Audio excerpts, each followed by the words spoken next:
everyone. Welcome to another episode of Gray Matter.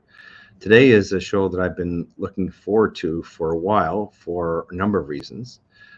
Firstly, it's like a couple of that we've done recently, for example, with Mr. Moody and Mr. Robitaille, where we're getting a little bit away from the political issues that we often talk about and trying to provide our viewers and listeners with more information.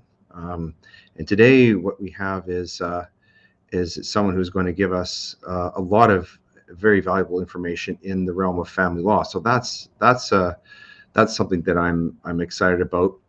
More than that, this is the first time that I've had the opportunity to have one of the outstanding lawyers on the show with whom I have the privilege of practicing every day. So that's wonderful. And then the other added benefit is the person we have on the show today is someone who I've known for a very long time. And so he's the first person I've been able to invite on to Gray Matter, who is actually one of my very oldest friends. Actually, I correct myself. We had Brad Sinclair on. So Lawren is number two in that regard, but he doesn't take a second fiddle to anybody else in most other respects. So today we have Lauren Wowk. Lauren Wowk is, as I said, a dear personal friend, longtime personal friend. He's also a very accomplished and outstanding family law lawyer in Alberta, practicing with the firm of Gray Wowk Spencer LLP. So I'm going to go through a bit of an introduction with Lauren, and then we're going to have, as we always do, hopefully a meaningful and engaging conversation. But as we always do, we're going to start with a few quotations just to frame our discussion. The first one I have is from Jordan Peterson, who, as those of you who watch the program regularly will know, I'm a great admirer of Dr. Peterson's, and I hope to have him on this program one day. Anyway, one of the things that he's written is that human beings have the capacity to courageously confront their suffering, to transcend it psychologically, as well as to ameliorate it practically. The second one I have is from another gentleman whom I hope to have on the program, who I admire very much, but he's an economist, an American economist, Dr. Thomas Sowell of Stanford and of the Hoover Institute. And he famously wrote, "When you want to help people, you tell them the truth. When you want to help yourself, you tell them what they want to hear." That sounds like a rather apt description of most of the politicians that are active in Canada today, sadly. And then finally, we have one from the great scientist Sir Isaac Newton, who famously said, "We build too many walls and not enough bridges." And that brings us into the context of family law. So who is Lauren Wowk? Well, you're going to learn that Lauren grew up in Maple Ridge, British Columbia, although he has deep roots in Alberta, as he'll tell us. He played hockey and baseball, allowing him the opportunity to travel, playing provincial championships and also the BC Best Ever program. Lawren attended St. Francis Xavier University in Antigonish, Nova Scotia, and completed there his Bachelor of Science in Physical Education. During his studies, Lawren maintained a scholarship while continuing to pursue his lifelong passion, and that's playing and coaching hockey. In 1997, Lawren graduated from St. FX and moved to St. Paul, Alberta, which is about 2 hours northeast of Edmonton, for those who don't know the Alberta terrain. Lawren began a teaching career there and also coaching hockey. And it's around that time, I think, that he and I crossed paths for the first time. Lawren's paternal roots are in farming and ranching in northeastern Alberta, which allowed him to experience traveling throughout Canada and the U.S. dealing with the horse and cattle industry. Lawren made St. Paul his home for 5 years and coached hockey there. And then in 2002, someone actually had a deep and sincere conversation about his career path. And he got the crazy mixed up idea that he might go to law school. And so he and his wife actually packed up and they moved to Cardiff, Wales, United Kingdom. And there he attended the University of Wales, Cardiff College of Law, graduating in 2005. Lawren became a lifetime member of the Inns of Court, Gray's Inn in London, England. And he also attended the University of Saskatchewan to complete an equivalency program. Lawren and his wife moved to Cold Alberta to begin his articles of clerkship with our firm, and actually he's been here ever since. In fact, his history with our firm goes all the way back, I believe, to 2002, even during the time that he was in law school. Um, he is extremely proud of the work that he's done as a family lawyer, and he's especially excited to have moved recently to Edmonton with his family, and he's working on heading up a new office, a branch office of our firm there. Lawren is also a very strong supporter of many charities, including the CIBC Run for the Cure, and he's been very actively involved in sports, coaching and supporting local sports, including soccer, baseball, lacrosse, and hockey. Lawren's also been very, very active as a coach, including coaching teams and also something called PEP training, which the incredible Connor McDavid was very involved in as a young hockey player. So Lawren and his wife also have two children. They're both teenagers attending school in Edmonton. They're also very, very exceptional athletes in their own right. So here he is, Lawren Wowk. Lawren, welcome to the program. Hi, good afternoon. Thanks for having me. Pleasure. Well, my audio cut out, so I missed half my intro. So I hope most of it was true. It was all good. It was all good. And the people who watch this program know that I never lie. I only embellish.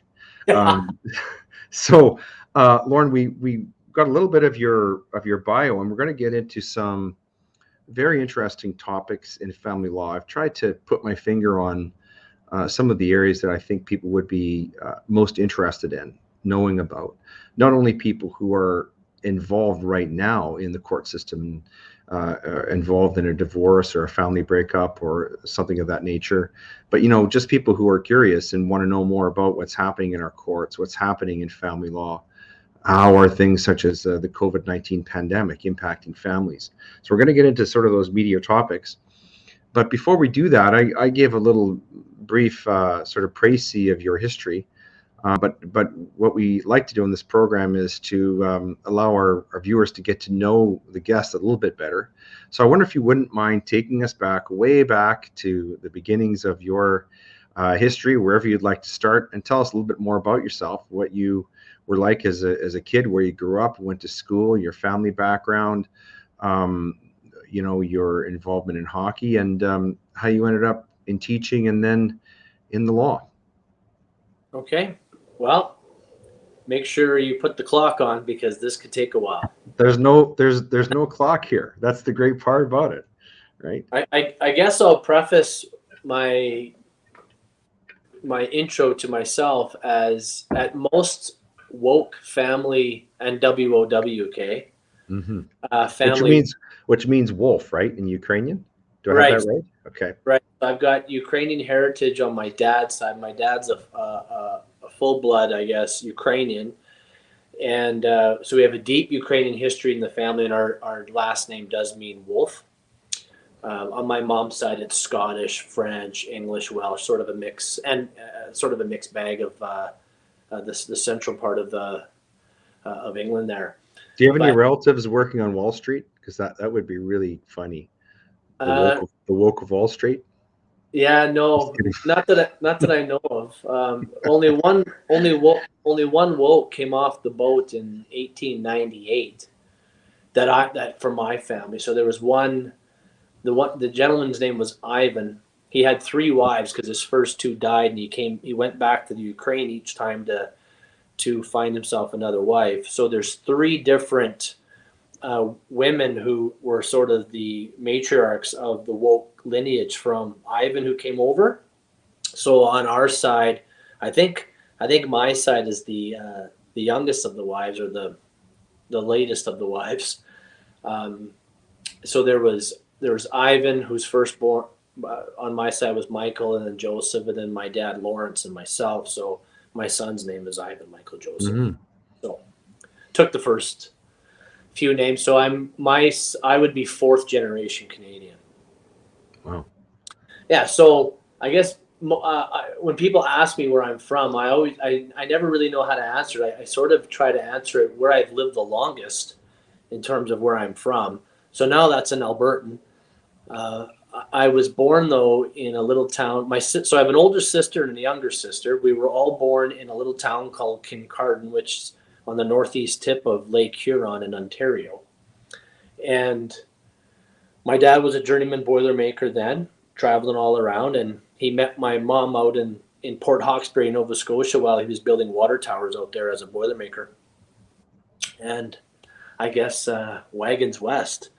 We ended up having my sisters were all born in Ontario, and then my dad's Uncle John, who has a homestead farm that was just south of my dad's homestead.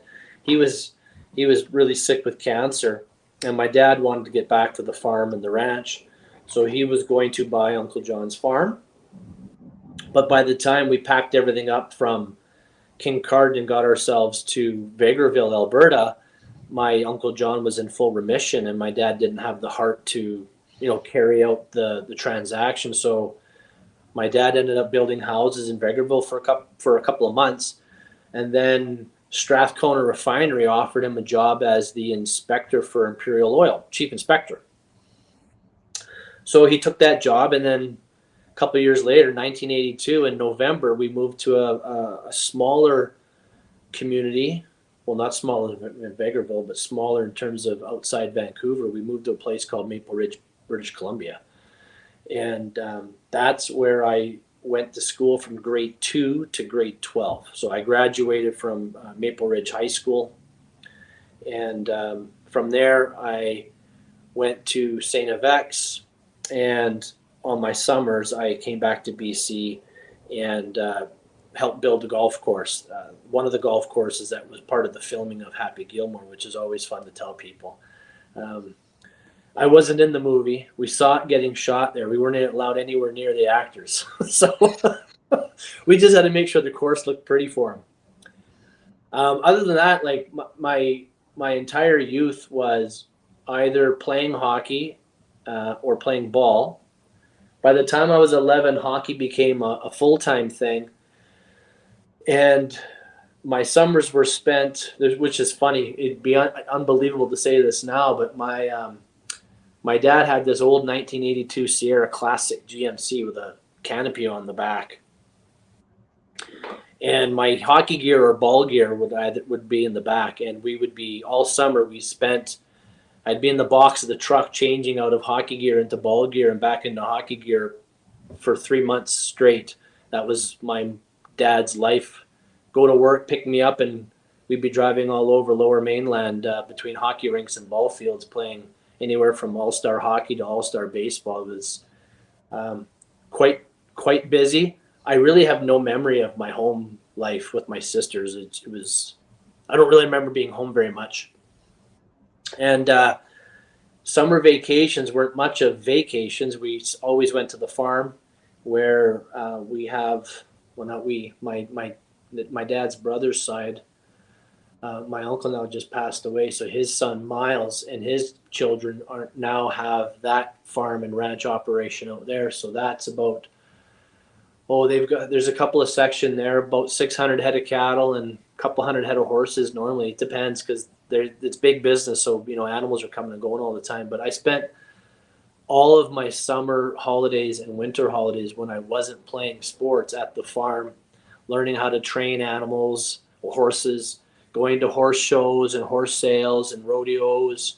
So I got although most people peg me as a city kid, I always said I lived in the city, but I grew up at the farm. Mm-hmm. Yeah, so got to learn what I considered what being a real man was in terms of being strong with your convictions.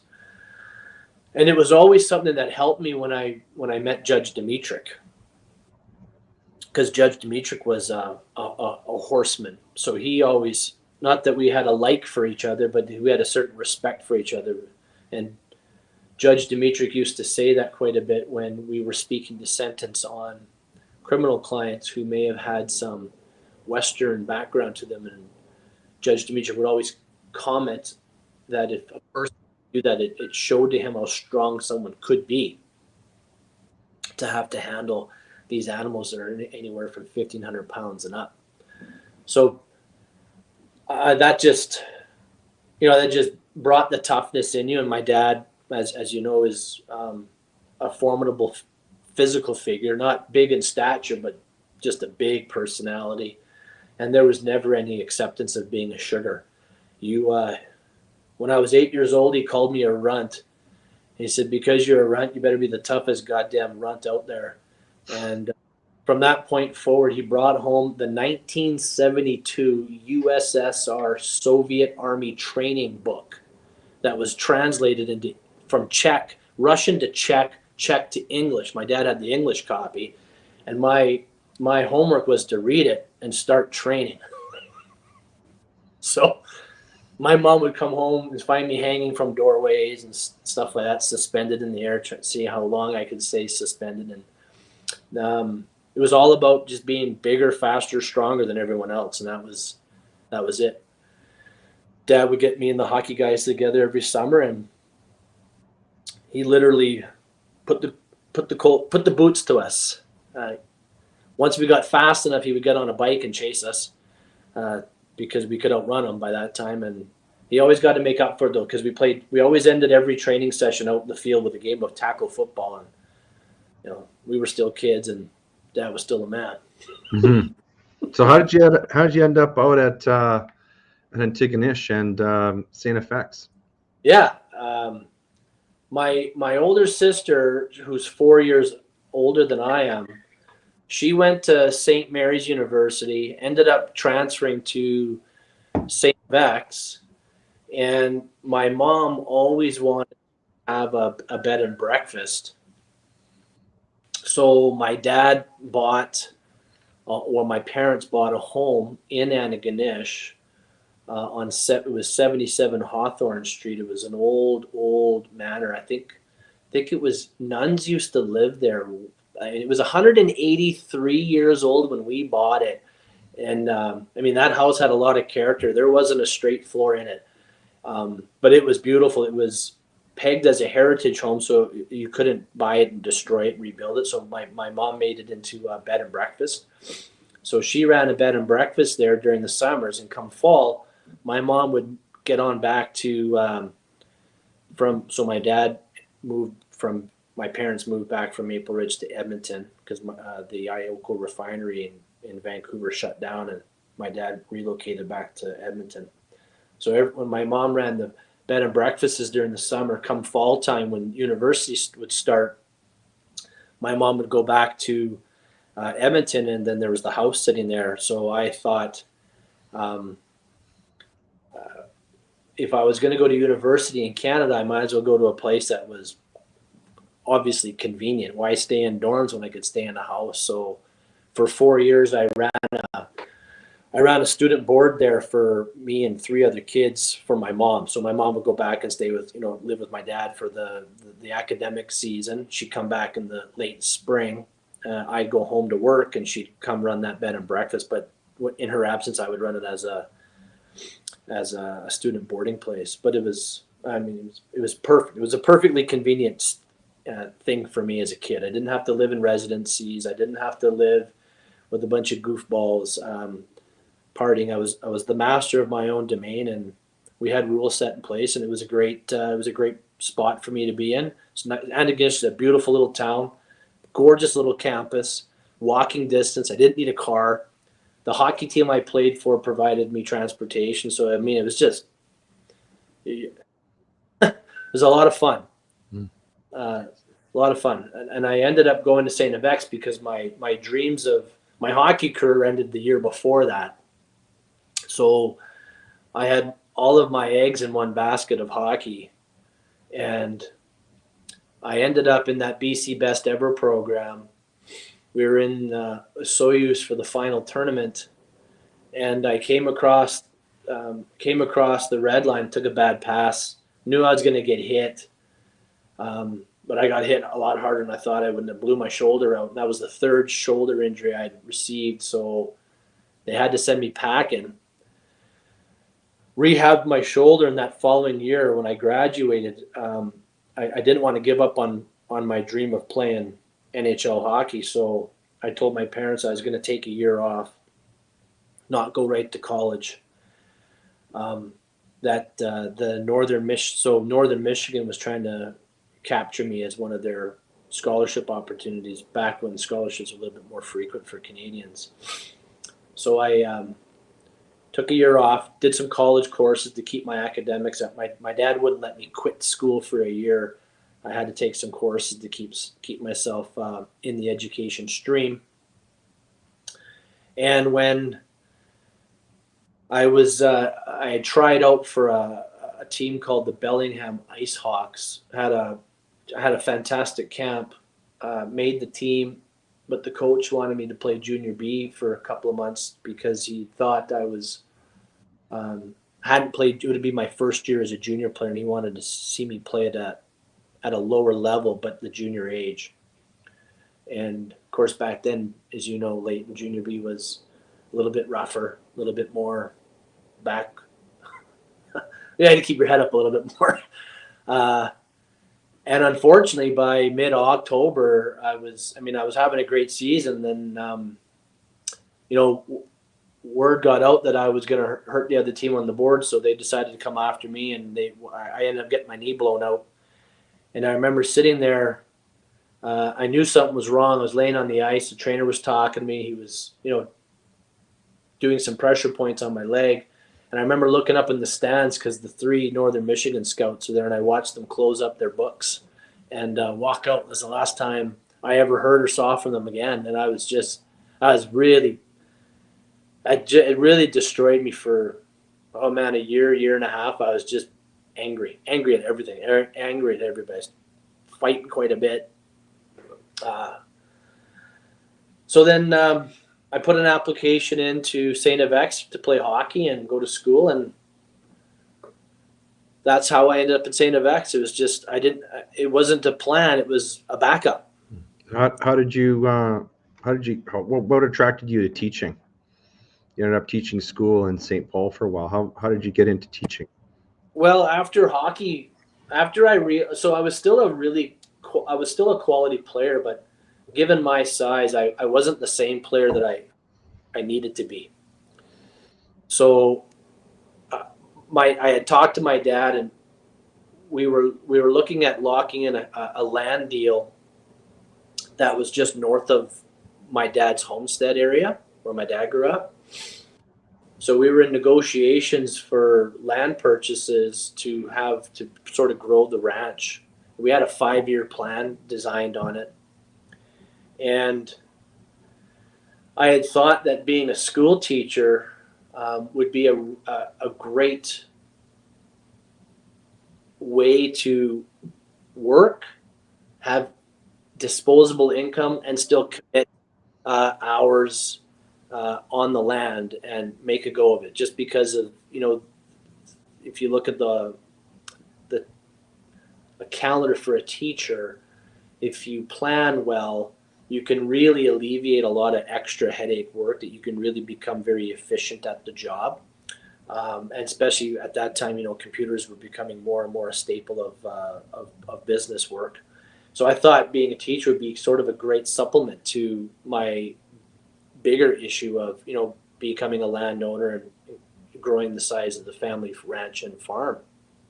And then, so I was teaching for about 5 years, and then all of a sudden there was a bunch of Mennonite families that were coming in and buying up a bunch of land and really not negotiating on it. So they were basically just buying land for what people were asking for. And my dad and I weren't prepared to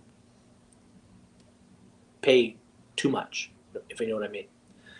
So at 5 years of teaching, I then met you, and you and I had a friendship that started at the hockey rink. You were coaching the Bantams. I was coaching the Adams.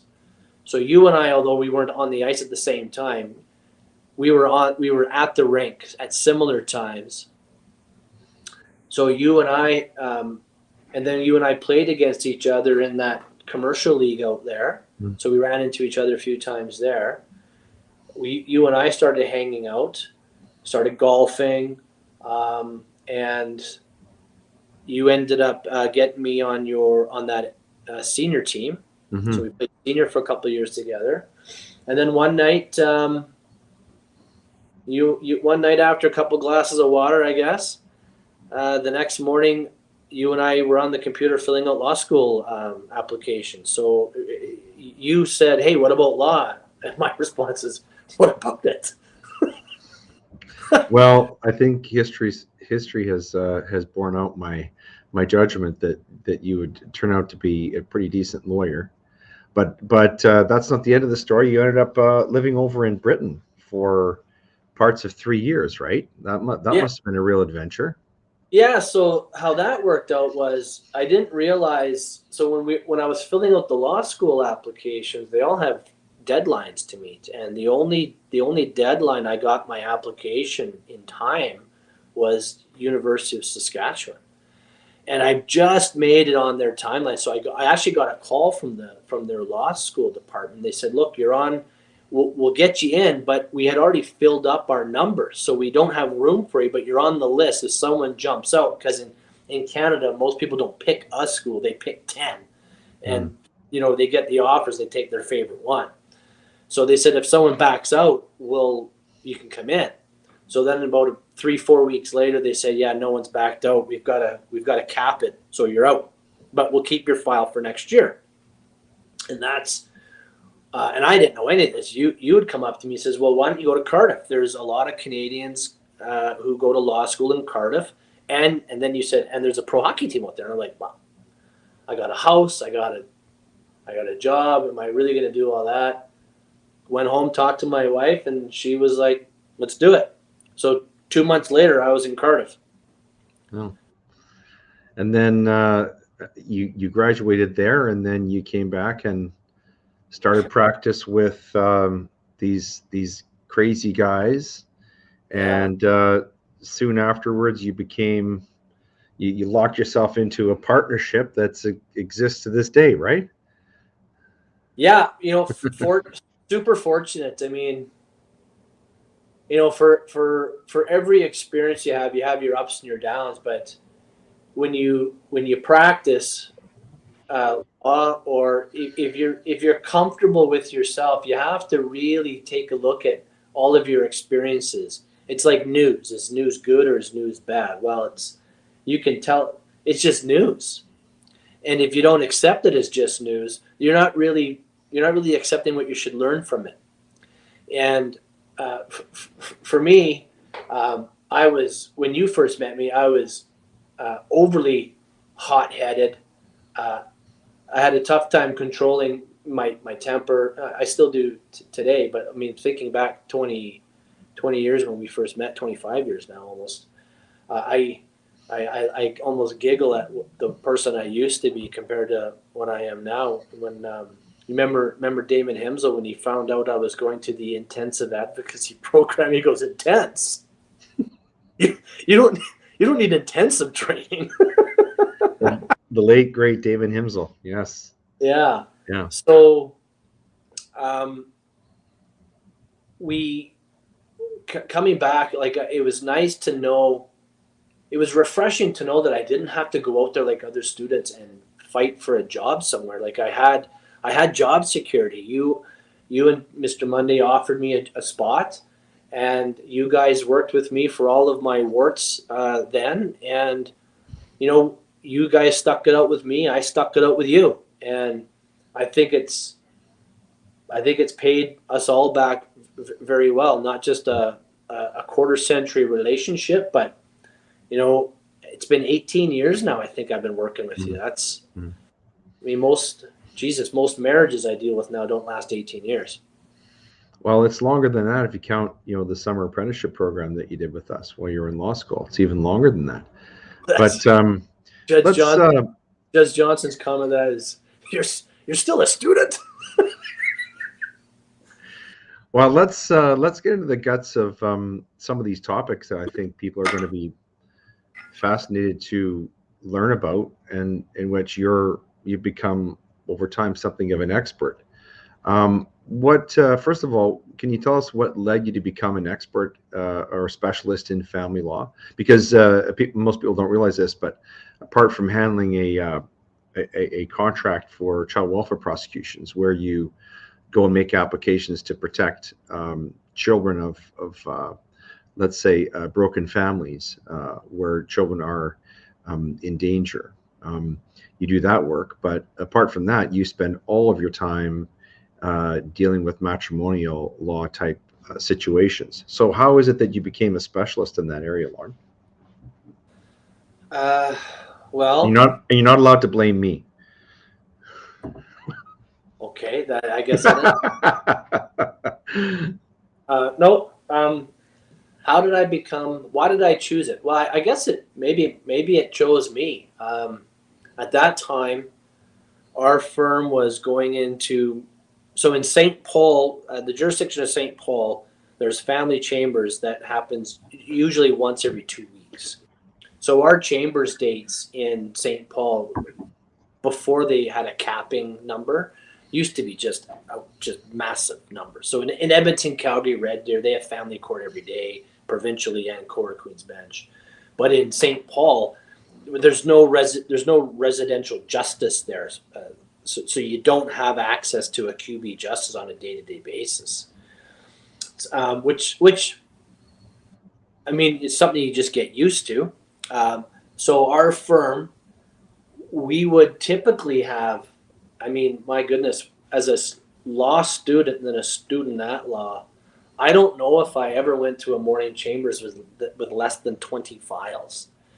And you'd get these city lawyers would show up, they usually by phone or something. They'd have one file. And I was sitting there with, I mean, I would need an entire library cart to bring up the files from the firm. And I just got good at it, I guess. That tenacious personality. I hate losing. Not that there's a winner or a loser. For me personally, I don't mean winning as in you win your application. I mean winning as in you've helped your client. Just a second there, Lauren. I just want to clarify this because most people might not understand what chambers is.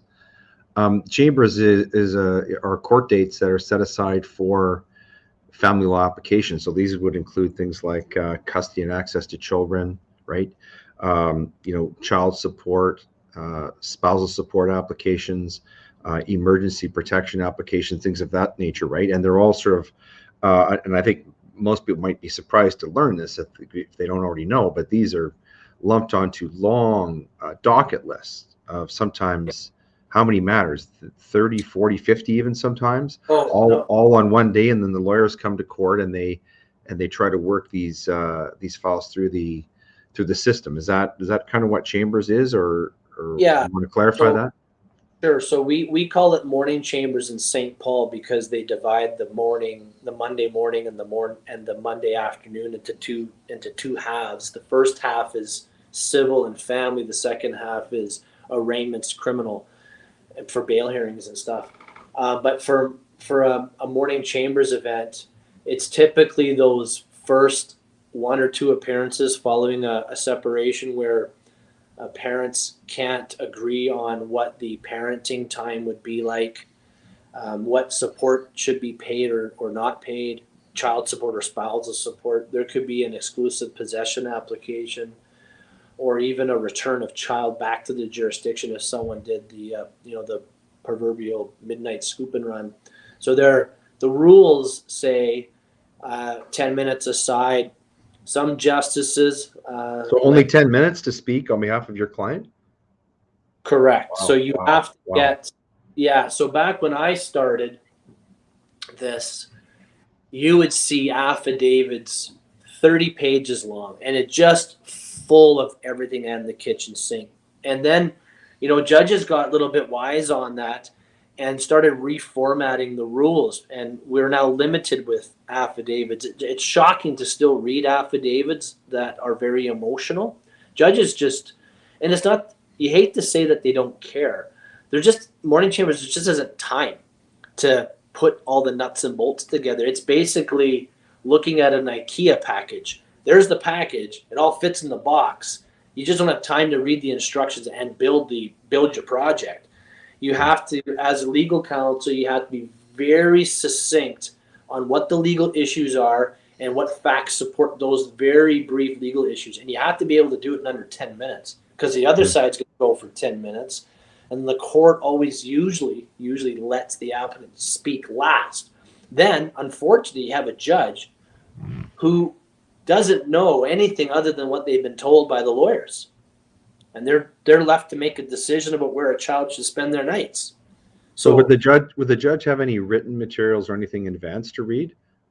Well, the parties would file their applications and supporting affidavits. Judges are supposed to read them.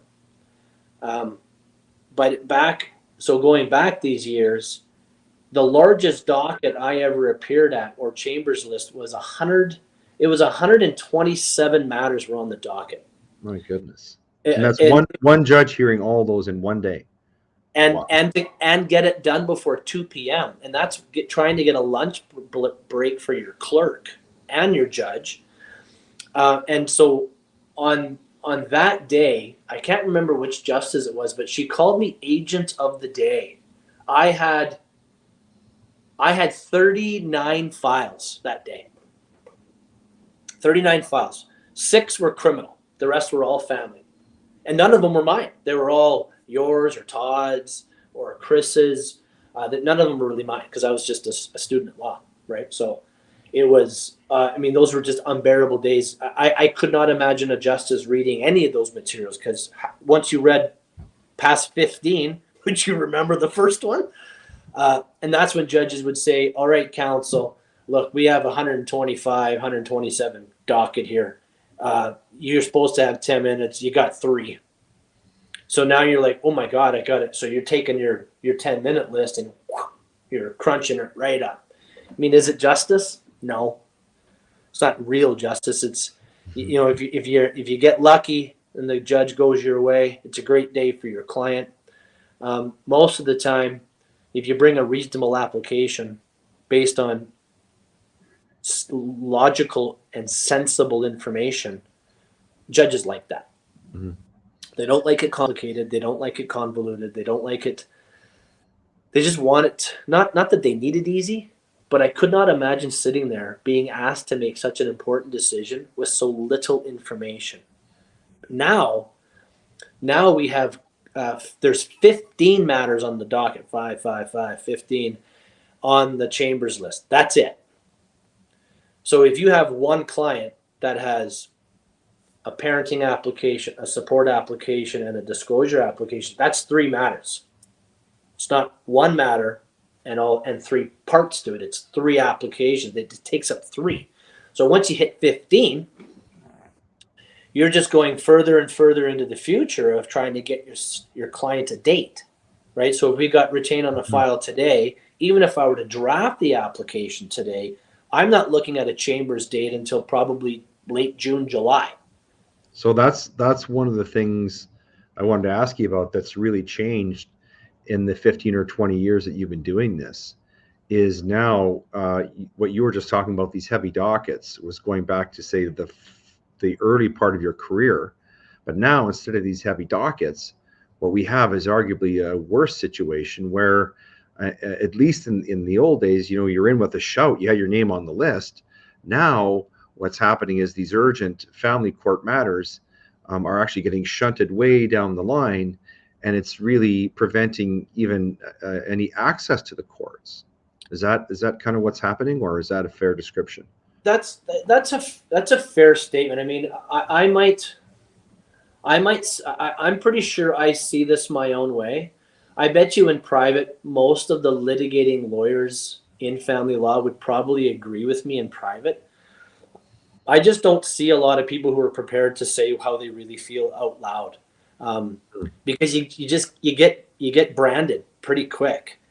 And if you're an outspoken individual and you don't like what's happening and you say it, people really want to know, but some people just don't want to hear it. And I do understand why they've changed the rules. And I like the page limitation on affidavits. I think it should be no more than 5. It's 8. I think it'd be 5. If you can't say it in 5, you shouldn't say it at all. I don't like the capping of the docket because it just further perpetuates the problem into the future. Mm-hmm. You're not removing matters to be heard. You're just throwing them down the road. And more importantly is more and more judges are becoming more and more resistant to these types of morning chambers applications. And here is a little snidbit of probably why.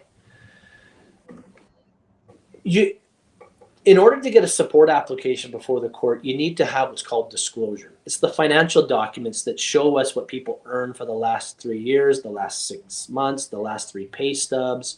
And so you can kind of see what people are making for money and where they're spending their money, their budget of expenses. So the court gets an idea of the income of mom and the income of dad and what the children had at one time, lived with by way of a standard of living. And the disclosure process, I think they've made rules to try and streamline and make things easier, but I think they've made it more difficult. Disclosure has now been, it's more difficult than ever. We could probably have 1 or maybe 2 staff who are handling disclosure all day long, every day. There's thousands of pages that we are trying to put together to meet the court's requirement for disclosure. Lawyers prey on this now about trying to adjourn dates because the March statement from 2021 is missing. The March statement, when you could see it running into the next month. So I get why these committees have tried to change the rules to make it more streamlined. But for me, the law is a funny thing. People always come, the law's broken. The system sucks. You know what? We actually have a really good legal system. I believe in it. The way it's drafted, if you learn the rules, if you play by the procedures that are in place, it is an effective source and tool for people to use. What's broken is us. We're broken. Interesting. I can't believe how many emails a day I facilitate that have nothing to do with being a lawyer. Zero knowledge of a lawyer. No, it's frustrating because I know why people are doing it. They are scared shitless. They don't know whether, it's an old saying my buddy says, they don't know whether to shit or steal third. How do I respond to this? When you're paying a lawyer X dollars an hour to tell you how to respond to your spouse, like to me, 15 years ago, that was an email I never would have received. I never would have been asked. Mm-hmm. You were going into court to try to establish a ruling on a disagreement. People right now they more than ever need their hands held. They don't want to make decisions for themselves. They don't want to be responsible for their decision. They want someone else to blame when it doesn't go their way. And the way our rules have changed have perpetuated that problem. So listening to you talk, I'm reminded of a few famous quotations. One is from Sir Winston Churchill. He was describing democracy, and he said democracy is the worst system ever devised, except for all the others. And I suppose you could apply that same ethos, the same description to our court system. Lord Gladstone famously wrote that justice delayed is justice denied. So there seems to be a couple of things there that are alarming trends in the family court situation, the family court milieu. What are some other alarming trends that you're noticing, that have some things that maybe you've seen change and get worse during the time that you've been practicing in family law? I might have been a young associate at the time. Sorry, younger and an associate at the time. Mm-hmm. Wasn't a young associate. Justice Yamamuchi was just appointed to the bench, and he had come out to St. Paul a couple of times, and I'm pretty sure his legal career was in bankruptcy and insolvency. He wasn't a family lawyer, so this would have been new water for him to tread in. And he was there, and it was a challenging day for people with family law experience dealing with a justice with no family law experience. That's one issue that a lot of people have, is how could a judge who's never been a family lawyer make a ruling on it? There's reasons for that. Not part of today though. So there was I was able to get done my morning quick, and I needed to get out for a quick lunch. And Justice Yamuchi ended up walking into the same restaurant, and there was me and a couple other lawyers that were there that day, and he asked if he could join us for lunch.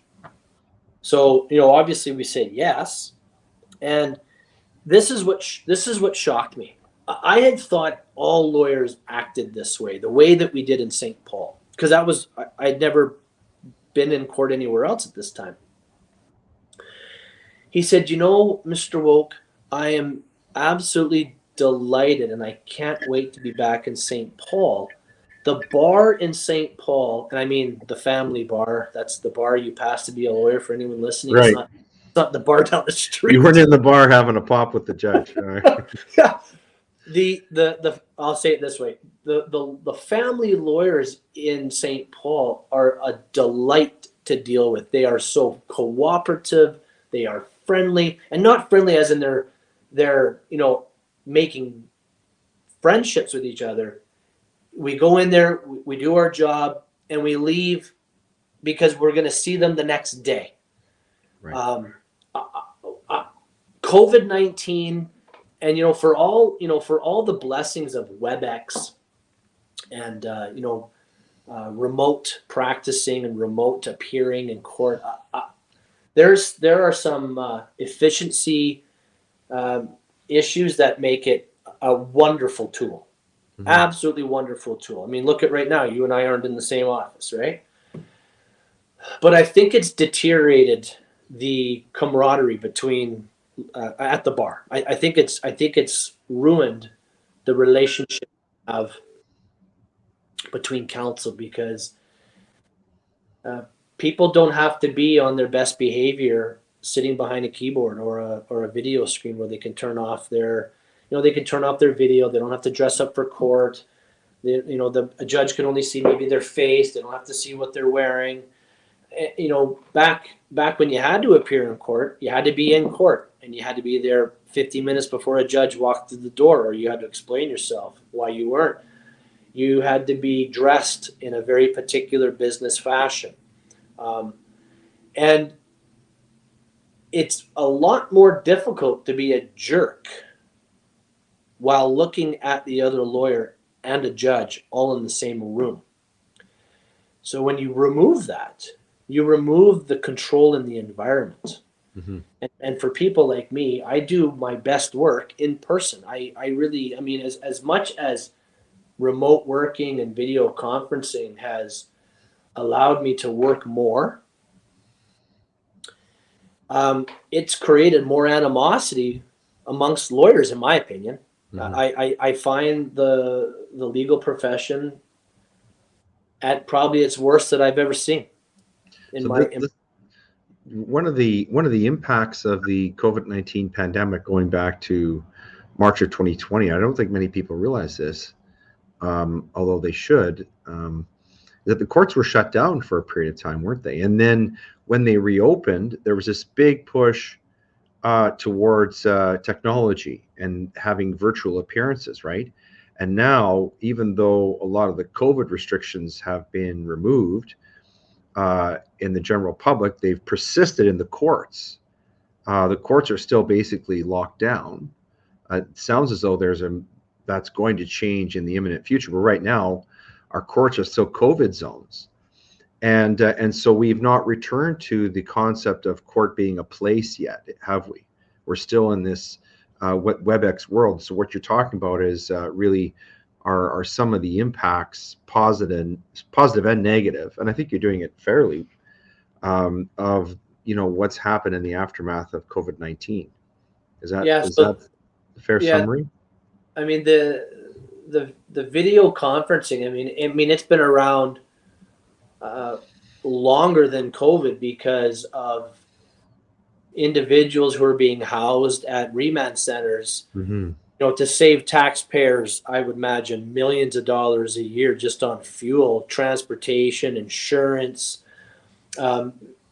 Prisoners could be conferenced in through CCTV from the remand center into the location they were. So when there were inmates who might have multiple charges in one or more districts, it could literally be appearing in the same day in different courthouses, because each courthouse in the rural communities had a different time to start CCTV, just to accommodate the officers who were trying to manage all of the inmates into the different cells or conferencing rooms, because each conferencing room was hooked up to a different courthouse.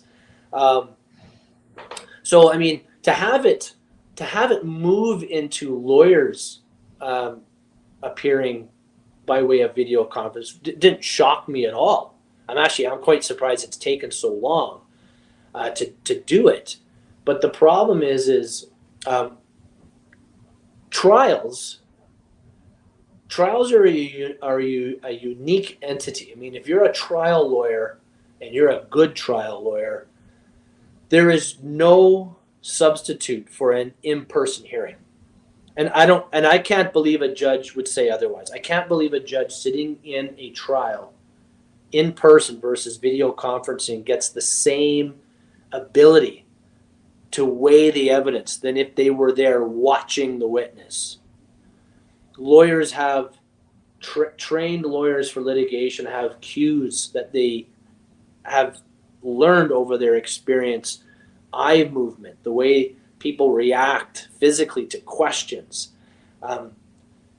You can't get that on a video conference.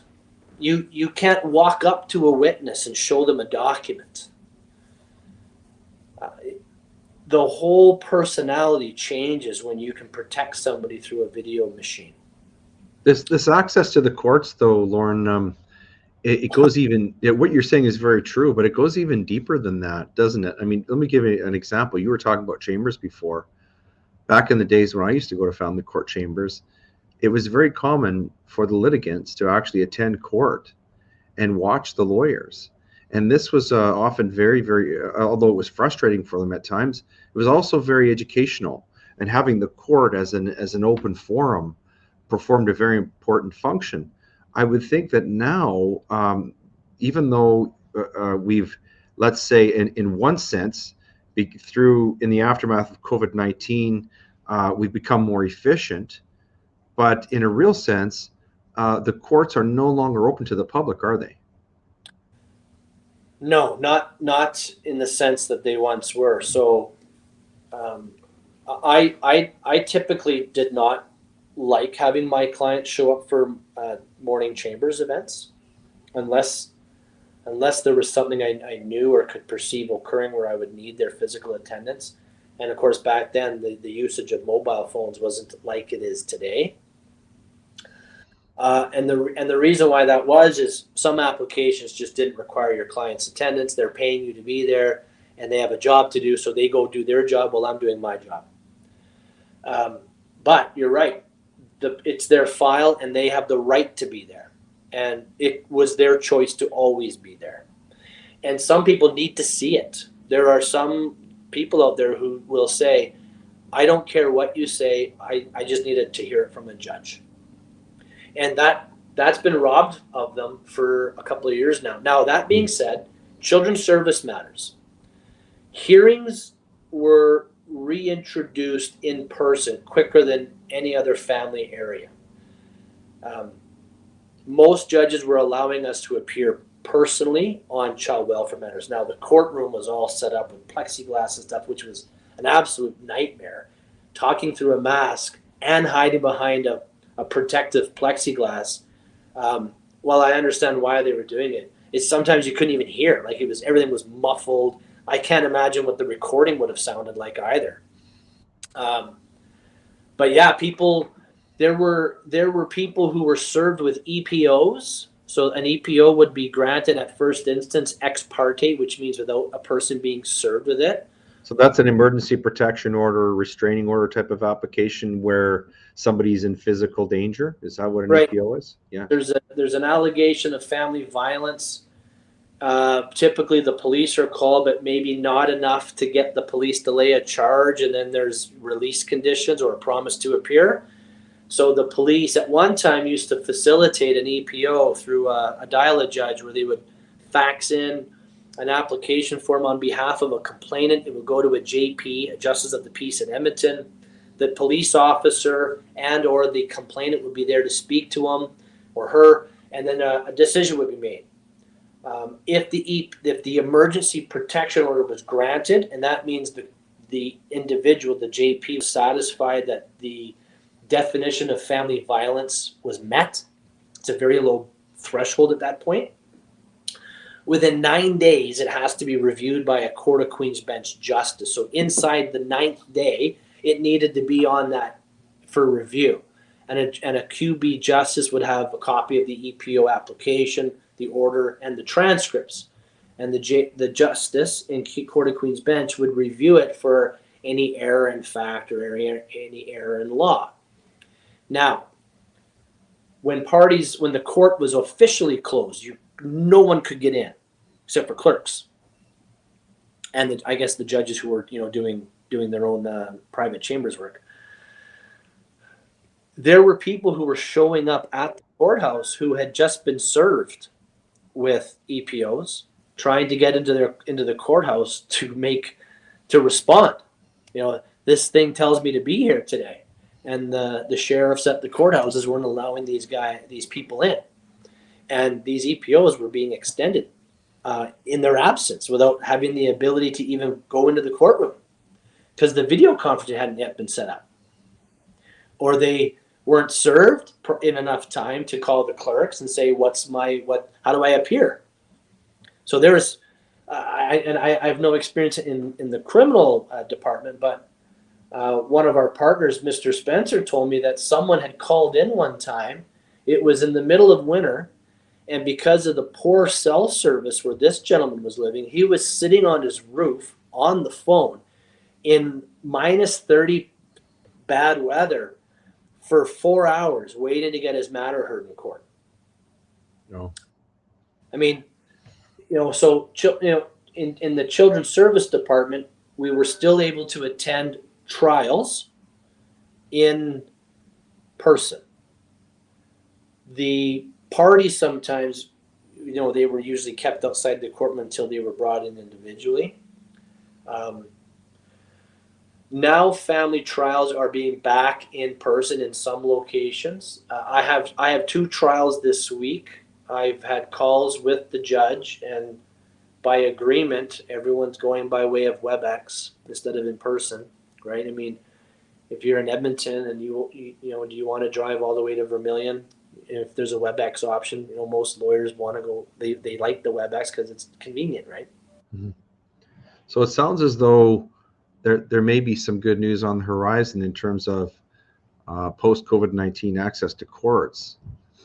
But I think it's fair to say that the long-term impacts of COVID-19 on families are just beginning to be seen. I'll give you an example. Of course, everybody's.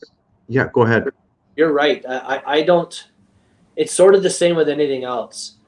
You make a change because you think it's a solution to a current problem, but you don't have the experience of what's gonna happen long term, right? So you could build a dam knowing what the dam's gonna do, but what happens when the dam starts to fail? Where's all that water go? Right, and here's an example. I was reading something about this terrible Buffalo shooting that occurred in the United States.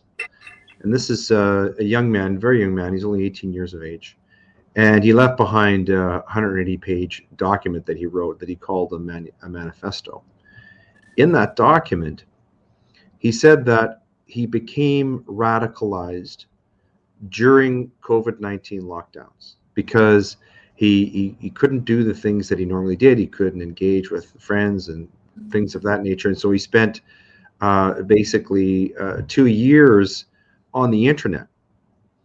Now, it seems to me, although I'm not a psychiatrist, it seems to me that that is potentially or arguably a significant or an inference could be drawn, a significant inference could be drawn between the COVID-19 pandemic and locking people down for 2 years and the radicalization, in his own words, of a young man who would take a gun and kill a bunch of innocent people.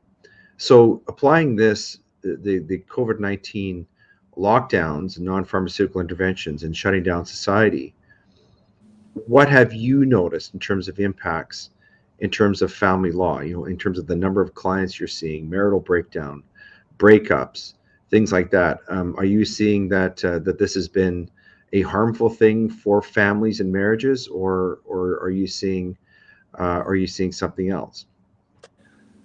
Every time I meet someone and they find out that I am a lawyer and I practice high conflict divorce and separations, they always ask, "Oh, COVID must have been good for business," and I don't know where I'm at on that response. Our firm has always been the busiest family firm.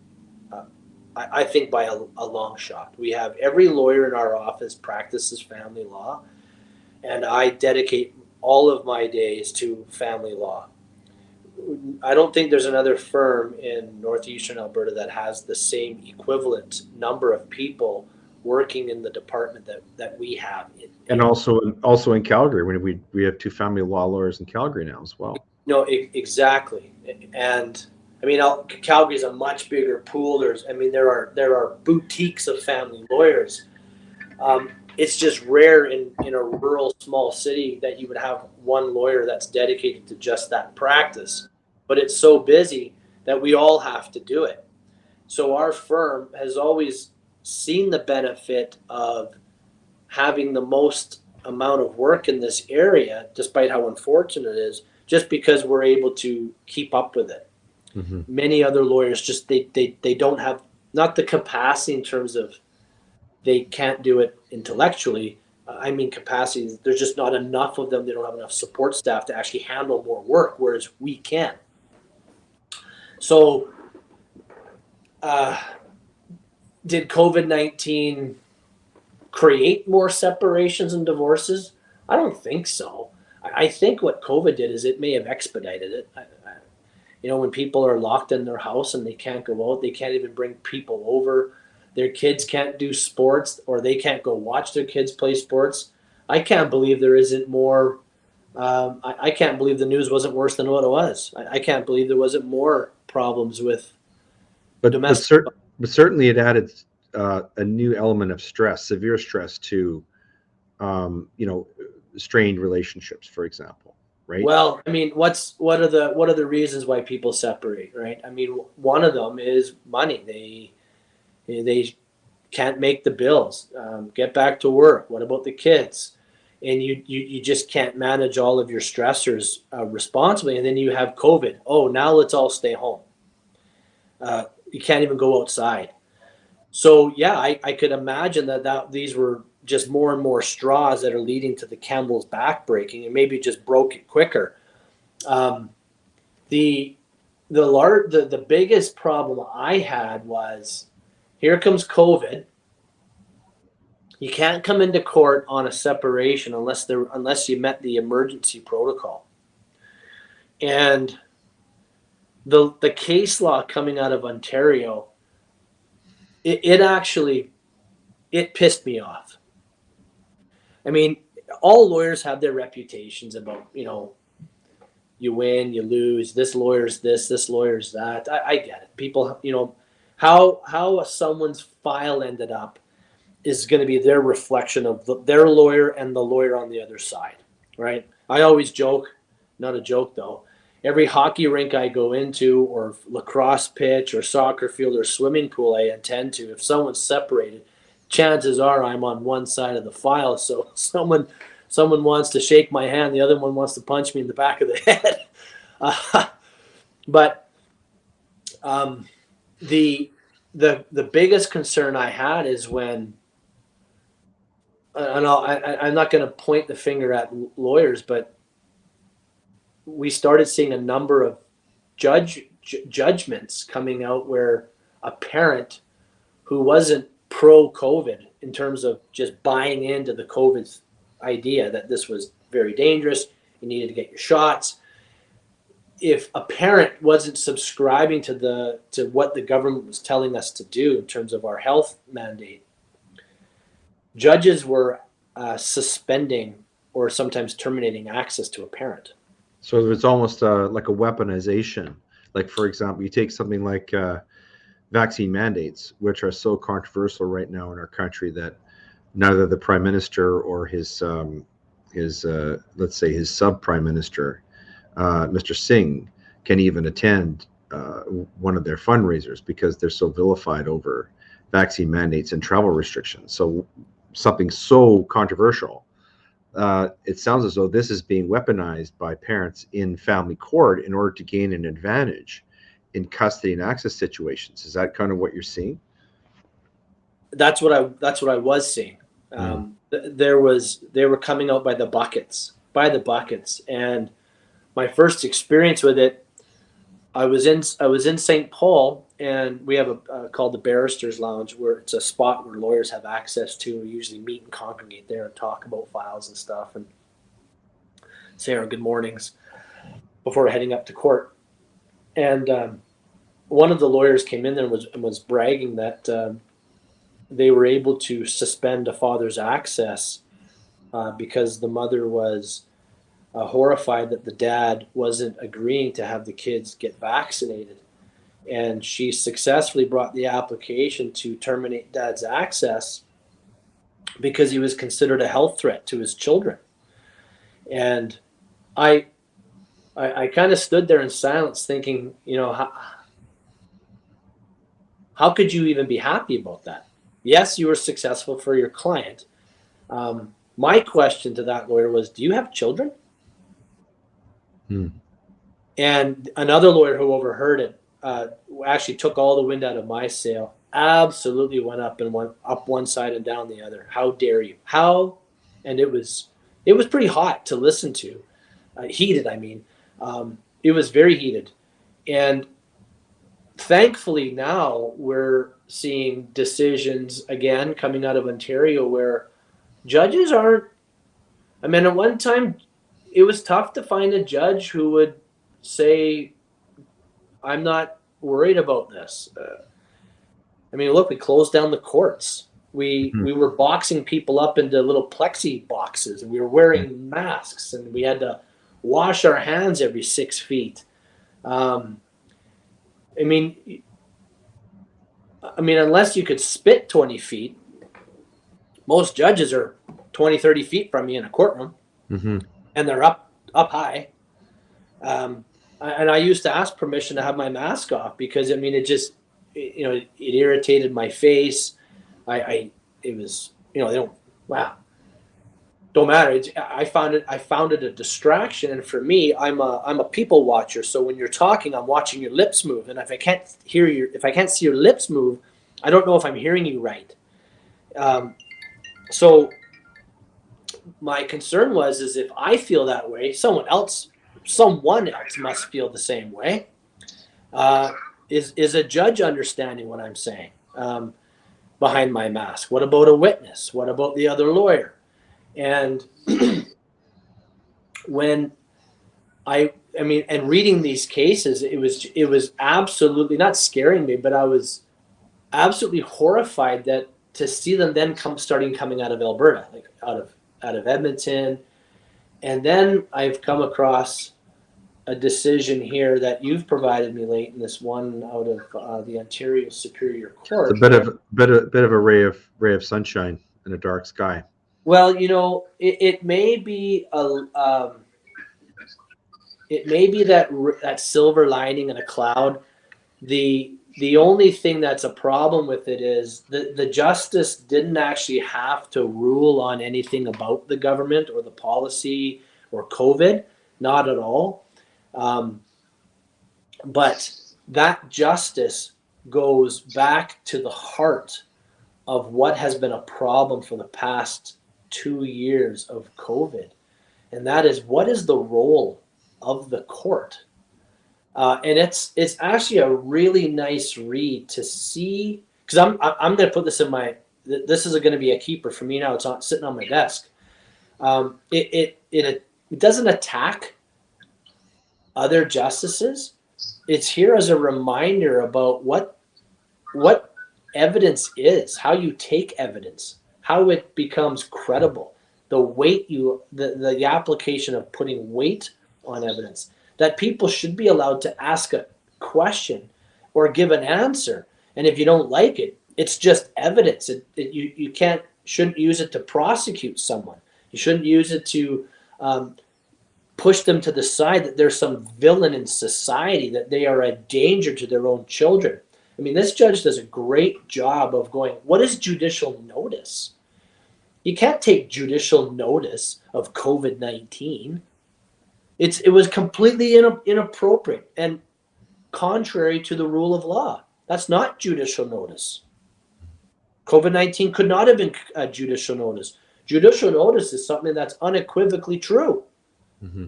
Unequivocally. If you could find 10 doctors to say COVID won, and you could find another 10 that say COVID no. I mean, it's not something that a judge or any court should have ever taken the liberty of. I mean, and I'm not putting my 2 cents on what I think of COVID one way or the other. I'm saying the court's job wasn't to say COVID's real or COVID's not real. That wasn't their job. Mm-hmm. Speaking of judicial notice and courts taking at face value things that are not necessarily true, let's talk a little bit about wokeness. We have to be careful because we're talking to you. When we're talking about wokeness, we're talking about what we used to call political correctness. So just by way of background, right now today in Canada, there are some boys in middle school who are being investigated for sexual assault because they refuse to use someone else's chosen pronouns, someone else identifies as transgender. So we're equating words or the refusal to speak certain words as equivalent to one of the most serious violent crimes in the criminal code. We also have a lawyer in British Columbia who is who's up under the threat of professional discipline, perhaps suspension or disbarment, because he refuses to use pronouns of choice in court. In other words, refuses to have their speech compelled. And of course, those of us who have followed Jordan Peterson closely will know that back in 2015, this is how he rose to prominence, is when he spoke out and he said that if we go down this road of forcing people to speak other people's pronouns, this is where we're going to go. And everybody said, well, that's just hyperbole and fake news and conspiracy theory and yada, yada, yada. And yet here we are in 2022, and here it's boots on the ground, and this is actually happening. So my question for you is this: the diversity, inclusion, equity bandwagon that our courts and our law society seem to have not only jumped on, but are pushing along. How has that impacted life in family court? Because of course now we have different types of marital relationships, different types of, we have LGBTQ type of relationships, children who are in those relationships being raised with married parents who are of the same sex or same gender. How has this impacted life in the family courts in recent years? Well, I actually appeared in British Columbia Provincial Court last summer. And I didn't know this at the time. And the judge never made a mention of it to me or the other lawyer, who also was appearing from Alberta. I understood that it is a rule, not a. It's a self-imposed rule by British Columbia Provincial Court. I'm not sure if it's at QB. It's the entire judiciary Yeah. requires the use of chosen pronouns in Well, that province. it's more than that. Is you actually have to identify it before you are allowed to speak. And I heard of Correct. a lawyer. I heard of a lawyer who got reprimanded. I don't for not entering into the court and saying, Lauren Wowk, he, him. Like the judge almost kicked him out of the court. It's being treated as contempt. Yeah, but it is compelled. It is compelled speech. There's no question that it violates Section 2B of the Charter. It's compelled speech. It's requiring you to speak something under threat of punishment. It's requiring you to say things. And in fact, we had a case in Alberta, I know you're familiar with, of Artur Pawlowski and Justice Germain, whom you and I know very well. And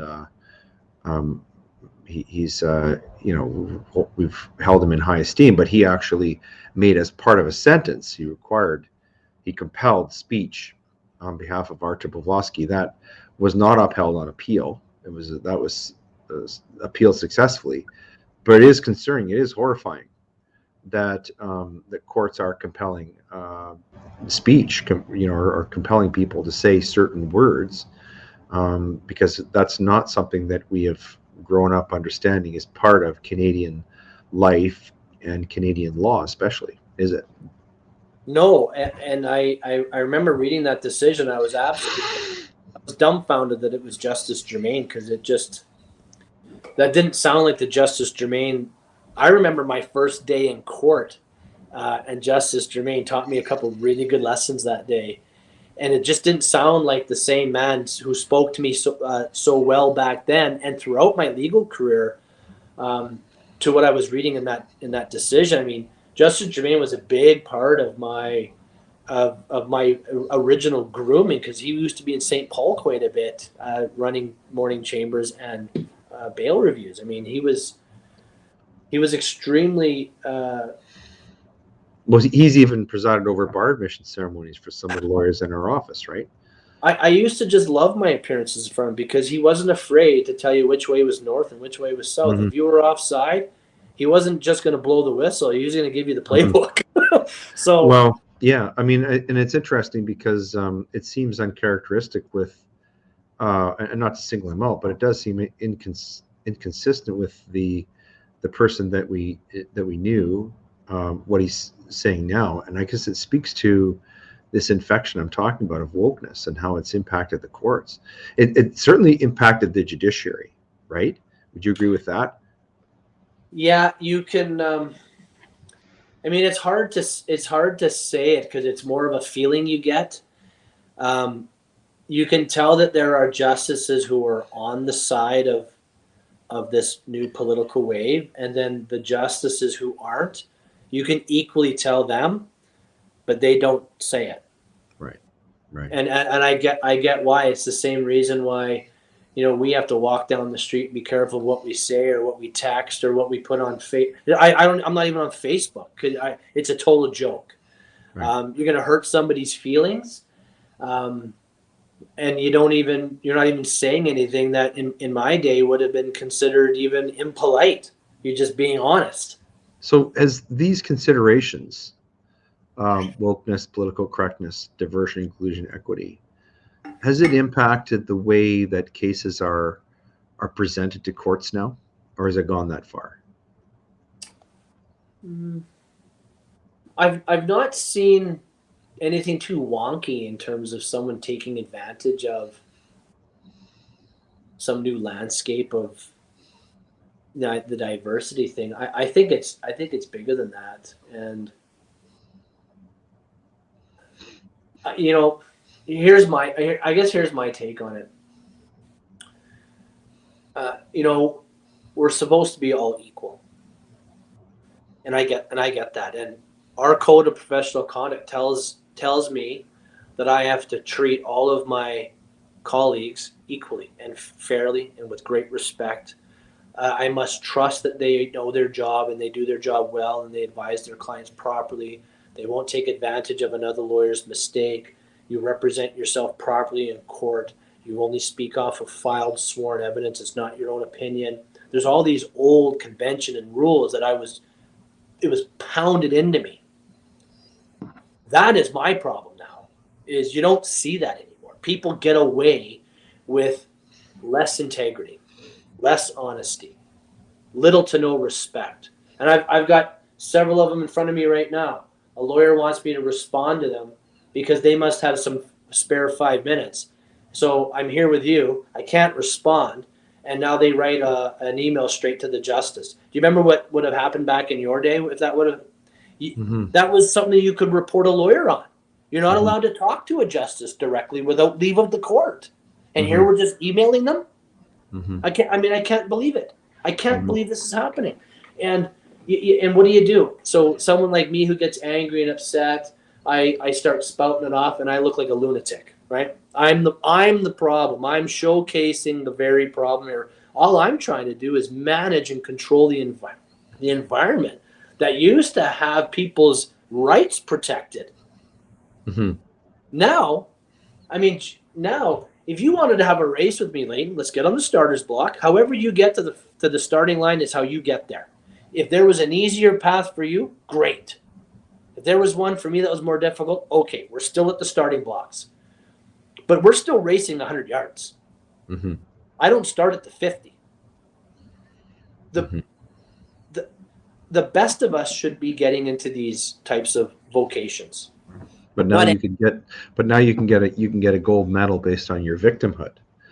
Or for example, you could, and this is a real story, you could be the greatest female gymnast in the world and you'll get more credit for quitting because of your feelings than you would for actually competing and winning the medal for your team.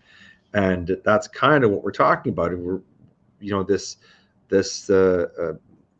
I don't know, morality, ethics sort of has been stood on its head. And that's what you're talking about. The world used to be one way and you understood it that way. And it seemed to be negotiable. You could navigate your way through it.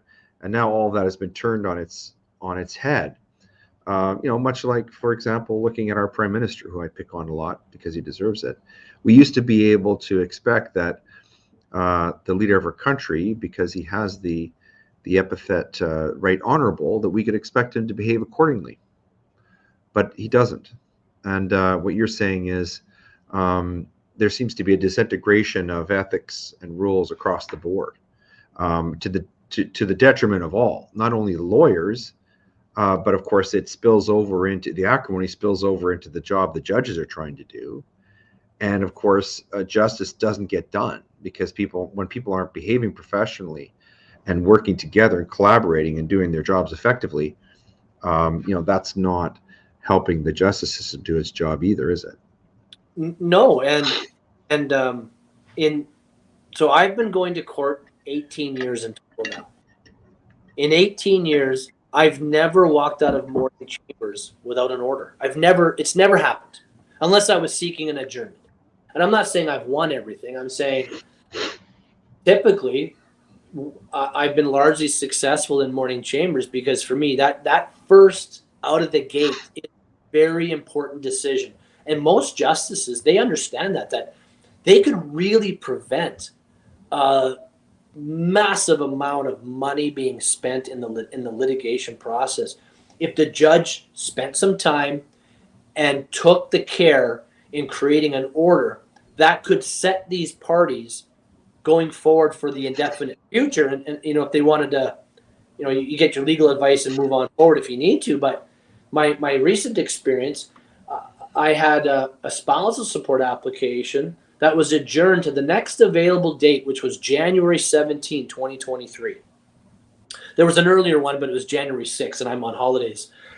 So the next available date was January 17th. Now, my client was seeking spousal support. The other side wasn't even disputing entitlement. They weren't even disputing it. So, usually if you dispute entitlement, it's the entitlement issue that's the big argument.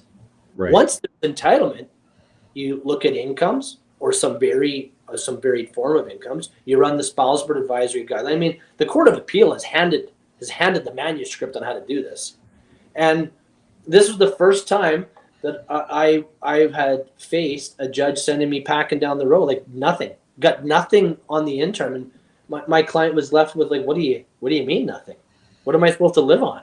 Mm-hmm. Where am I supposed to live? I'm locked out. What am I going to live on the?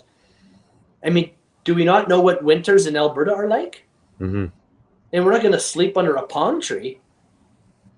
Hey, I was so disenchanted last week, and the judge's position actually encouraged the other party to pull a proposal, and the lawyer let it happen. That, to me, that's just, I just would never have taken instructions like that. I guess I'm just built a different way. I'm just too old to see it this new way. How am I supposed to follow my code of conduct by trusting someone that you can't trust? I mean, if you're going to operate that way. Mm-hmm. I mean, for me, I don't like what's happening now. I try to stay out of court as much as possible, but the problem is how deep are people's pockets? Right. I mean, litigation, lawyers are more expensive than ever before. Well, that's a great point, and I want to segue a little bit here out of the trenches that you've been talking about of family court, and maybe take what I like to call sort of the 5,000-foot view, and maybe ask you a couple questions that some people are wondering about. And I realize it's, we can't ask you to provide specific legal advice in this context, but if a person is thinking about, say, think about getting a divorce, what are some key things that they should be considering in terms of weighing the pros and cons? Things like, look, why is divorce court so costly? What are the options? Mediation, arbitration. What things should somebody be thinking really, really carefully about if they are contemplating the end of a marriage or end of a relationship? Well, that's a loaded question. I'll try. I have a very specific initial consultation program that I've designed myself.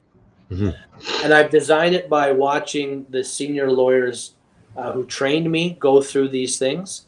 And just over my time and experience in court, running hearings, running trials, and trying to grasp really what it is courts are looking at. And it's pretty clear to me that when people come into the office, they want someone to tell them yes or no and how to do it. So they want to get in front of you and tell you their story. And it shocks people when I tell them that I'm not interested in that story today. And you could see it, the look on their eyes. But I pre-warn them. Like I don't just blast them over the table like that. I tell them the difference between, first of all, I ask, how did you find us? Because for me, I'm not on social media, so I don't know if it's a social media or a referral or our website. So I try to get a bearing of how they found us. I then explain to them the difference between prejudicial information and confidential information. And I ask them if they've ever talked to a lawyer before about this type of issue in family. And then they'll say yes or no, or I've been to counseling. And I usually say, okay, just yes or no is great, thanks. And look, I just want to let you know, I know you want to tell me something. Here's what I don't want you to do. I don't want you to tell me this story and you want me to tell you advice on it. And you leave here today and you remember something else, or you remember something new, or you forgot to tell me something. And then you're worried about whether or not that advice is accurate. So I don't want to hear something specific, because you're not going to hear something specific. This is an initial consultation. I've got 5, maybe 6 questions for you. Based on those questions, I'm going to take you through like you're walking up a ladder. And we're going to take it one rung at a time. So I'm going to control the meeting here, and you're just going to answer the questions, and then I'm going to take you to an end. Well, there'll be time at the end if you think I've missed something or you've misunderstood something. And I could tell you, it's in 18 years, maybe one or two people didn't like it because they wanted something very specific. And, the danger is when you're talking to someone, you're only talking to them from their side of the fence. I find it reckless to give someone legal advice in that type of environment. How the hell do you know what they're saying? If someone tells me what their income is, my question is, show me your line 150. It's not because I disbelieve them. Lawyers have an obligation to conduct themselves on a basis of evidence. So for me, I start off by asking them, are you married or not married? How many years have you been married? How many years did you live together before you were married? Do you have kids? Okay, so I don't call them kids. What are their names and how old are they? And then I ask, your house, is it rented or owned? What's the fair market value? If I was to buy your house today, what would you get for it? Not what you want, get. Now, what do you think your mortgage is? Just ballpark it. That's it, Leighton. That's all I ask.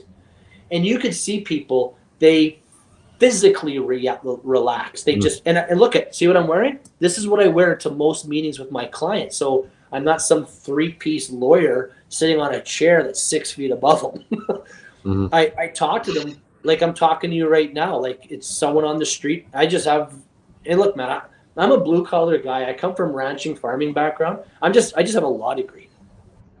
And it's stunning to watch people physically loosen up their stress.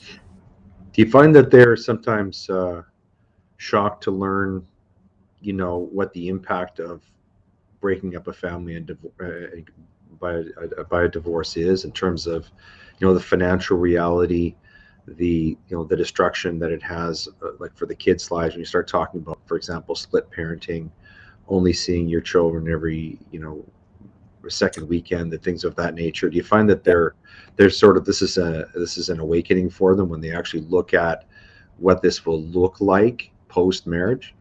Yeah, see, that's one of the reasons why, until they retain the office and they finish their homework that I give them very specialized homework to do. I don't get into the nuts and bolts too much, because what I want them to do is I want them to leave the office understanding how their decision tomorrow is going to impact them. Right. So when they understand the general concepts of what decision making is, most people don't even know what decision making is. And I always speak very traditionally, and I tell them that. For me, a very traditional looking family is like the 1950s Leave It to Beaver scenario. Now, it doesn't have to be the man out of the house and the woman staying home. It could be the opposite. It doesn't matter to me. And I'm usually very neutral on who I associate with the roles. But I always say natural or traditional relationships are just going to have traditional consequences. No one jumps into a marriage thinking about their divorce. No one has children with the full understanding that might impact them for the rest of their lives in terms of their income capacity. Who thinks like that back then? And you can tell when you've met someone who's been through their second, third, or fourth divorce, because they're sort of ready, or a little bit more ready. But I don't like having those very specific conversations, because that's very emotional when you're talking about their kids, decision making, and maybe the person you're speaking with is going to end up not seeing their children every night to maybe every other weekend. I could not, being a father, I can understand why people spend the amount of money they spend fighting. I can understand it. It's just wrong. There are other ways to do it. The problem is nobody's looking at the problem through the eyes of their children. They're looking out for themselves. And I don't mean that to be critical. I say this to these people right in front of me the first time I'm meeting them. You'd be shocked that despite the political persuasion that we're being rammed at us today, people come to me because I have a reputation, and I'm not afraid to tell you. that's what people come. They don't want to waste their time. They don't want to waste their money. They just want to be told if they're being a ding dong. And I'm not afraid to say that, hey, look, that's unacceptable. Mm-hmm. Most people have this idea. It wasn't until 1993, Young versus Young out of the Supreme Court of Canada, that we figured out men could raise children under the age of 5. Isn't that remarkable? Mm-hmm. Oh, before 1993, if there was children under 5, a mother was basically the presumptive de facto primary parent. Men became the automatic access person. I mean, and today, it just sounds crazy to think that that's how we thought. But that's the problem with people today. They criticize the past because of how they think today. Mm-hmm. They don't try to think about what we were doing back then, what life was like back then, and why maybe those decisions were made, for right or for wrong. Mm-hmm. I mean, how else do you know history about what was right and what was wrong? How else do you get better? But for me, I really try to avoid that. Now, I always talk to people about how expensive a lawyer is. So I can always look out my window and see the weather. I don't need a client emailing me the weather. And I say that facetiously, and they get the message. Don't email me all the time, okay? Because it's probably not important. It's great to keep up with stuff. It's great to keep a diary of stuff. It's important to keep dates in mind because at some point it's going to get lost in the shuffle. So it's good to keep an accurate diary of what's going on. But the cost is people are so emotionally fixated on a result. I want the kids, or I can't afford that. And usually I call it the emotional barometer. Usually one person comes into my office very afraid about what's happening with the kids, and the other person comes in very afraid about what's going to happen with buying groceries and paying rent. The problem is when those two barometers start coming up to the middle, this is usually when lawyers know that there's a good opportunity to make an agreement. Mm-hmm. It's when you don't and they start moving the other way. That's you're going to a trial now. Yeah. And so I always recommend counseling, not because I think someone needs counseling because there's something wrong. It's a lot cheaper form of helping yourself manage with the stress and anxiety you might be going through. Counselors and therapists are trained with helping people build skill sets to meet the stressors that are meeting with them. The lawyer might be the very worst person to do. Some lawyers are uber aggressive. They want to take advantage of the emotions. They want to take advantage of a very current fact pattern, like COVID. Your spouse doesn't want to get the kids vaccinated. Now's our time. Now's our time. Or have you thought about calling the police? You get an EPO. I mean, these are very opportunistic. Or changing the locks when someone's out of the house. Like, I hear these things being said to people, and I always warn them. There's a natural consequence to conducting yourself this way. Mm-hmm. You're not going to make it easier for yourself. You might start the race a little quicker, but you don't want the baggage that comes with those decisions. Mm-hmm. So counseling, I always recommend, whether it's couples counseling or individual counseling, and that counselor decides to bring them together. That's up to the counselor or a therapist or whatever it might be. There's divorce coaches in Edmonton, coaches to help people get through this. Mm-hmm. And I talk about mediation. I usually try to recommend lawyers who are trained in mediation as opposed to non-lawyers who are mediators. And not because I think one's better than the other. From my perspective is if you've got a lawyer who's trained in mediation, if they are successful with an agreement, then that lawyer is in a law office that has access to lots of templates to match that separation agreement. So the agreement gets drafted in the most current version of the law, which, it does change year to year. There are little things that get added or taken out, and some mediators don't have access to that. I'm not saying them all. My experience has been, I have signed 0 separation agreements drafted by a non-lawyer, 0, and I just won't do it by policy. I just won't do it. I always find myself redrafting it, or the other lawyer ends up redrafting it to some degree. So mediation is a big one for me. I always tell people, like, where are you at with talking to this person? Like, can you guys sit across a coffee table and have a conversation?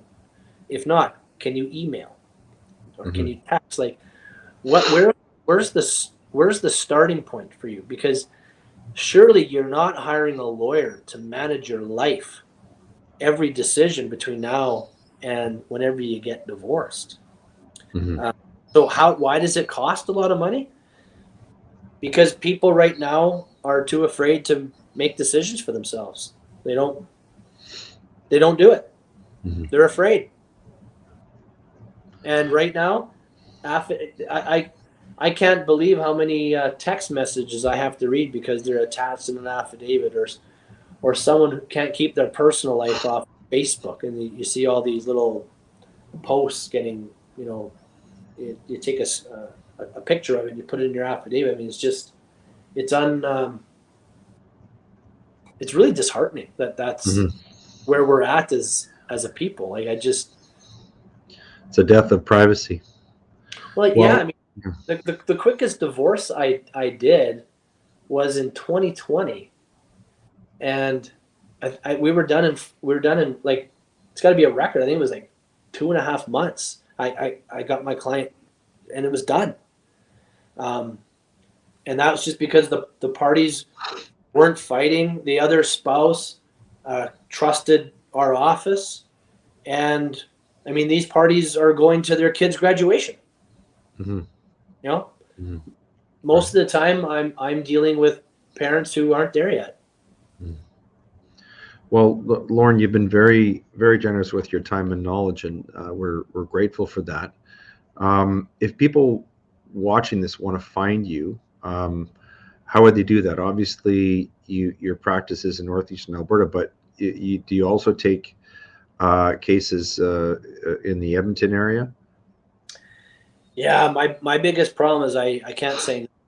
For sure. I've got files out of Red Deer, Calgary, everywhere. I mean, right now with WebEx, I can be anywhere. So what's the best way for people to get in touch with you? Is it through a website or email, or how would they do that if they wanted to, if they had a family law problem? I see we have the email, we have the website address up on the screen there. Is that the best way to get a hold of you? That's one way. I mean, most people still just call the Cold Lake office because most people know that's where I'm more based out of. And until we set up a physical office in Edmonton, Sherwood Park area, that Cold Lake office is probably the best one to call. I'm happy to give anyone my style of conversation, and they have the pick of the litter at the firm. They can go with someone like myself, or choose any one of the other family practitioners in our office. And people are like, oh, but what about Calgary? It's so far away. I'm like, all these morning events are all done over. It's virtual. There's no travel time. It's actually more cost effective from that perspective. So that saves clients, I think, a lot of money on paying the lawyer, driving to and from a courthouse, especially in rural Alberta, where you could be an hour and a half just to a courthouse and then to get back. It'd be very expensive for clients. So, to answer your question, the Cold Lake office is the best one to call for me. But I'm happy to take files anywhere. I love helping people, but forgive my grouchiness. If I get grouchy, it's it's just it's a tough service right now. I aim to serve. I always tell people that this is not, you're not paying You're not paying me to achieve a result that you think you want or that you think you need. You're paying for a service. We're going to treat you like a person. We're going to try to protect you and your family and your best interests here the best that we can, and try to help guide you along the way of making good business decisions for yourself. We're not going to get wrapped up in the emotional warfare because we just don't have any interest in it. And quite frankly, people can't afford it. Mm-hmm. And lawyers really need to be focusing on being more efficient, less costly, and sticking to the germane issues. Leave the dirty stuff out. Doesn't help. Well, thank goodness you haven't been grouchy at all today. This is the part of the program where we close off, and traditionally we provide the listeners with, the viewers with a reading list, something that will guide them to further this discussion. That this conversation was going to keep going, or if they wanted to access more information about some of the topics that we've been discussing. I'm going to go first and then give you the last word. The book that I'm referring people to today is not necessarily a book about family law, but it does fit squarely within much of what we've been talking about today. It's a book about political correctness and about how speech has changed. And we spent some time talking today about how the use of language has changed and how it's impacted family law. So this book is by a man named Michael Knowles. People might know him as one of the most popular podcasters in the United States. He's part of the Daily Wire group. And by the way, I don't normally recommend other people's podcasts, but his is excellent. The book is called Speechless: Controlling Words, Controlling Minds. The description is that political correctness has taken politeness and turned it into a weapon of censorship and intimidation. And this comes into play in the courts and in family law. In the workplace, on social media, in court, and even at the dinner table, people are confronted daily with a laundry list of words they're not allowed to say. And that list is updated constantly and without warning. So how did all of this come about? How did so absurd a concept become so dangerous and come to dominate our public discourse over the last 25 years? Well, the book, which is a national bestseller, traces the history and effects of political correctness from the early 20th century to the present, revealing its insidious roots, exposing the power-hungry language architects behind its ever-growing control, and examining what this concerted manipulation of speech means for the future of our culture, our politics, and our minds. So, Lauren, I'll throw it over to you. Do you have any reading suggestion, or a website, or something of that nature that would help people consuming this podcast to gain a better understanding of some of the topics that we've been discussing today? I don't have any recommended reading. What I would recommend from people is to not be afraid to speak your mind. You shouldn't be scared of what people think of what you're about to say. Say what you need to say. Be honest, be candid. You'd be shocked at how much more people respect that. There's nothing worse than having to hear someone dance around an issue and you're trying to guess what they're thinking. Just tell people. Get right to it, especially people who are looking at a separation. I'm not saying just jump into it. I'm saying if that's a decision that you and your spouse have made, talk. The more work you guys do together, the less expensive it gets. The lawyer can actually help finalize and tuck it all in together for you instead of hanging out the laundry and just browbeating each other to death. It's not the divorce system is designed to be friendly. So for me, look at some self-help stuff. There's all kinds of literature on self-help. You can buy it online. You can read it online. You can go into a bookstore. Don't be afraid to take a chance on you. You're the best asset you could possibly have. People underestimate how valuable they are. And I get it. People always want to talk about that their children are the most important person in their lives. And I get why people think that. The reality is, you are. If you're not the best you're not the best parent. You just can't be. You have to find your happiness. You have to find what gets your groove going, what gets you up in the morning. And really, people just need to understand themselves a lot better. And once they do, they're going to make some different decisions and probably be a lot happier, be a better parent. We'll have that extra, hits in their giddy up in the morning. And that's what I want from my clients is find that person you were, that individual, that one that was happy. The people come to you with 20 years of being miserable. No lawyer can fix that. No judge is going to fix it. We can't fix these things. We can get you divorced. We can get you support. We can get you access, but we can't help you with you. And that's really, you have to make that decision. There was a great Canadian band that originated not far from where you grew up, called Chilliwack. Oh yeah. They had a song called Communication Breakdown. And that could almost describe what is at the core of just about every relationship breakdown. That's when the problems begin, is when the communication starts to suffer. So what you're saying is, people, if you're struggling in your relationships, focus on the communication, be honest, be open, try to talk about it, try to work through it, because that's the best thing you can do to try and preserve what you have, and try to restore your relationship to some level of amity and respect. Well, it's funny how sports is such an analogy for, and my son right now is playing in a 3-on-3 league, and there's kids on the team who are super elite, and then some who aren't there yet. And when I was talking to and you can see where the kids sit in the dressing room, they're sitting around their likeness group, right? That's what sports teams typically do. And what I was convincing my son to do is,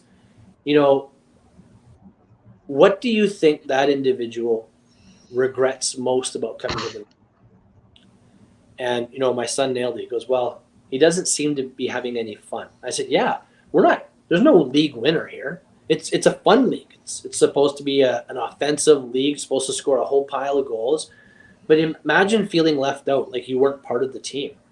No matter how skilled someone is, no matter what their skill level is, if they feel like they're part of the team, they're one of you, they're going to play better because they're going to feel more comfortable. They're going to want to come to the rink. They're going to want to try hard. They're going to want to block shots. They're going to want to cheer and rah down the bench.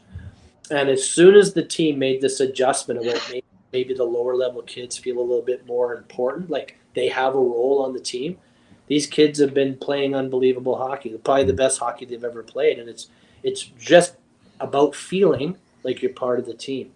And when you're married, or relationships, maybe not married, we tend to, as partners, develop roles for ourselves that just sort of happen over time. Many people don't sit down and talk about this stuff or revisit it. And there's usually one spouse who feels quite lost. What have I been doing these last few years? So that type of person, when they're my client, my first question is, how are your kids doing? Oh, they're doing great. Excellent. How are they doing at school? Oh, they're wonderful. Got good marks. Teachers love them. Excellent. They play any sports? Yep. Oh, how are they doing in sports? Oh, they love sports. Having a lot of fun with the coach. Excellent. What about your children's friends? Do they come to the house? Yeah.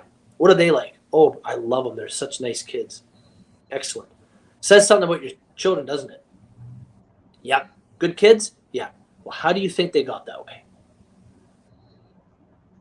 Mm-hmm. And usually that's the first time that spouse thinks like that of themselves. They typically underestimate their value because they don't have this bank account or their name's not on the camper. They they tell you at the beginning that their children are the most important thing in their lives, yet they completely underestimate the work they put into them. So that's why that typical client gets a bit of a different speech from me, and that's about, you got to find you again. Mm-hmm. You got to find you again. Yeah, your kids are very important, but you are the most important person to your life because you're the most important person in their life. Mm-hmm. And that takes a lot of work, especially the longer that you've been in this pattern that you've been in. And it happens to everyone. Well, Lauren, again, sorry, go ahead.